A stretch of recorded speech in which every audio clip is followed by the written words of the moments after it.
Um outro aspecto também importante para a gente falar da reforma é aquilo que mexe com a assistência social. Hoje, os idosos a partir de 65 anos em situação de miserabilidade, ou seja, né, aqueles idosos que a renda per capita familiar é abaixo de um quarto do salário mínimo, em torno ali de R$ 250, têm acesso a um salário mínimo, né, como um benefício de prestação continuada, que não é uma aposentadoria, é um benefício da assistência social, né? Então, a proposta da PEC 06 de 2019 é que, ao invés de ser um salário mínimo para idosos a partir de 65 anos, esse benefício começa a ser prestado a partir de 60 anos, só que em vez do salário mínimo seria um valor de R$ 400, que seria em torno de 40% do que é hoje, né? Apenas quando o idoso completar 70 anos, ele passa a receber um salário mínimo. Isso é extremamente complicado, embora pegue uma parcela que hoje não tem, que é o pessoal de 60 a 65 anos, mas é um valor muito pequeno. E os dados do próprio INSS comprovam que a sobrevida desses idosos, a partir do momento ali, 65 anos, quando eles começam a receber esse BPC, é de 5 anos. Então, muito provavelmente, quando uma boa parcela desses idosos completarem esses 70 anos, eles já não estarão mais vivos, né? E isso é de fato alarmante. Além disso, hoje é considerado apenas a renda do trabalho, né? É tirado do cálculo os programas de transferência de renda, como por exemplo Bolsa Família. A partir da proposta da PEC, a ideia é que se inclua também nessa renda familiar os programas de transferência de renda. E um outro detalhe, os idosos que em algum momento da vida, com um pouco mais de prosperidade, eles conseguiram adquirir um imóvel, por exemplo, e esse imóvel ele tem um valor que seja acima da faixa 1 do Minha Casa Minha Vida, que hoje é 98 mil, ainda que essa pessoa esteja comprovadamente em situação de miserabilidade, o fato dela ter esse imóvel, que ela pode ter adquirido em outro momento da vida, com mais prosperidade, retira dela o direito ao BPC, não é? E o BPC também, além dos idosos, ele contempla pessoas com deficiência com esse mesmo critério, né? Então, assim, ainda que para as pessoas com deficiência o critério não exista um critério de idade, mas a partir do momento que você coloca a renda também, que não é do trabalho, a renda dos programas de transferência de renda, e também essa questão do imóvel, você pode retirar várias pessoas com deficiência de receber esse benefício. Então, é uma mudança extremamente profunda, uma mudança que, embora ela seja colocada como uma reforma previdenciária, mas ela tem aspectos que são da assistência social, tem aspectos que são da saúde, e é interessante dizer porque a saúde ela é um dos tripés do sistema de seguridade, como eu disse, previdência, assistência social e saúde. No caso da saúde, a reforma, a proposta de reforma coloca que os medicamentos de alto valor que hoje são oferecidos pelo SUS, eles em momentos de falta de recurso do governo para isso, o governo ele é desobrigado de fornecer esses remédios de alto valor. Então, não mexe só na previdência ou na assistência, mexe também no próprio SUS, né? E é óbvio que se a gente desmonta a partir da capitalização esse sistema de seguridade, ou a gente enfraquece, o SUS, em alguma medida também lá no futuro, vai ser afetado. Outra coisa importante também a se dizer é relativa à questão do impacto dessa reforma em municípios menores, municípios que não têm uma grande dinâmica econômica, né? A gente tem dados que mostram, dados do próprio Tesouro Nacional, que um pouco mais de 74% dos municípios brasileiros recebem a partir de recursos da Previdência, da assistência social, né, que são aportados via aposentadorias, pensões, benefícios de prestação continuada, volumes maiores do que aquilo que é aportado como fundo de participação dos municípios. Então, além da questão individual, a gente tem uma questão também coletiva do que essa reforma pode acabar causando nesses municípios. E ainda tem um aspecto que ele não é nem previdenciário, nem da assistência, nem da saúde, mas que também acabou sendo tocado pela reforma, que é uma questão trabalhista, que é o fato de que as pessoas, a partir do momento da aposentadoria, ainda mesmo aquelas que continuam trabalhando pós-aposentadoria, a partir do momento da aposentadoria perdem o direito ao recolhimento do FGTS, e no momento do saque, quando elas forem fazer esse saque, elas perdem também o direito à multa de 40%. Isso ontem, na votação do relatório, né, da proposta, na Comissão de Constituição e Justiça da Câmara, isso foi retirado, né, ou pelo menos tem um acordo para que isso seja retirado, como também me parece que vai ser retirado uma questão que era também extremamente importante, que a gente chama de desconstitucionalização da Previdência, que é o fato de você poder, o governo poder, por própria iniciativa e só por iniciativa do Executivo, fazer modificações em questões previdenciárias utilizando leis complementares. Basicamente isso significa o seguinte: você mudar uma lei complementar é muito mais fácil o percurso e o ritual do que você mudar a Constituição através de uma PEC, né? Então, quando você tira da Constituição e remete para leis complementares, significa dizer que aquilo ali é muito mais passível de ser modificado ao bel prazer do governo do momento. Então, isso também parece que vai sair, do mesmo jeito que também há uma disposição de grande parte dos partidos, né, de retirar dessa proposta a modificação da aposentadoria do segurado especial rural e também do benefício de prestação continuada que eu acabei de dizer. Então, parece que essas coisas, elas vão ser modificadas. Obviamente que agora, indo para a comissão especial, tudo é passível de mudança. Mas esses pontos, eles já têm um certo consenso, inclusive com o governo, de que devem ser retirados, né? Então, diante de tudo que foi exposto e que não é a completude do que se propõe na reforma, fica bastante claro o motivo da sociedade precisar se mobilizar para enfrentar essas mudanças, né? Quando a gente pensa numa reforma da Previdência, a gente pensa, por exemplo, em quem ainda vai se aposentar, mas é uma reforma que mexe com quem já se aposentou a partir do momento, por exemplo, que coloca como uma das propostas o fato do governo não precisar mais corrigir as aposentadorias e pensões que são acima de um salário mínimo pelo INPC e IBGE todos os anos, deixando a correção, tanto a periodicidade quanto o percentual, a critério do governo. O que, em momentos de mais dificuldade econômica, pode significar simplesmente não ter reajuste nenhum, né? E uma grande perda de poder aquisitivo mesmo desses benefícios ao longo do tempo. Então, é uma reforma que mexe com todos nós, né? Em algum aspecto da nossa vida, ele acaba mexendo.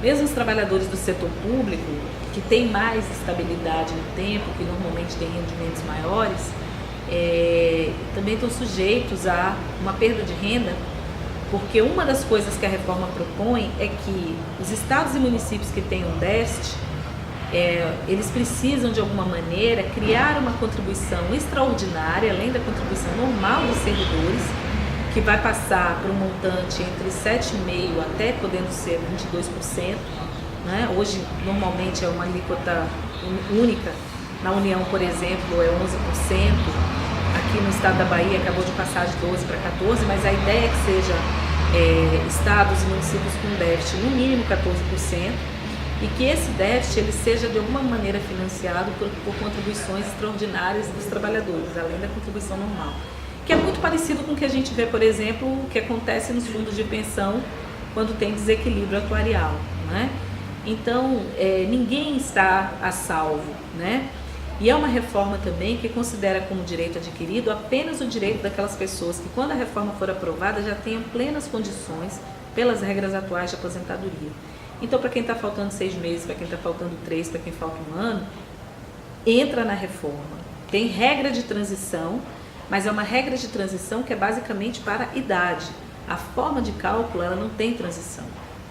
Quando você se aposentar, vai ser esse 60% acrescidos de 2% a cada ano adicional a partir dos 20 anos. Então, infelizmente, nos atinge a todos e é extremamente importante que a gente se informe, né? Tem o site da Câmara dos Deputados, o próprio site do Ministério da Economia, com as justificativas que o governo dá do lado dele, Por outro lado também tem, né, o site do Diese, tem o site, a Anfip também, que é a Associação Nacional dos Fiscais Previdenciários, vários estudiosos da academia, vários estudos acadêmicos mostrando os danos que essa reforma pode causar. E para finalizar, deixei para o final uma coisa importante, que é a ideia de se existe um déficit ou não na Previdência.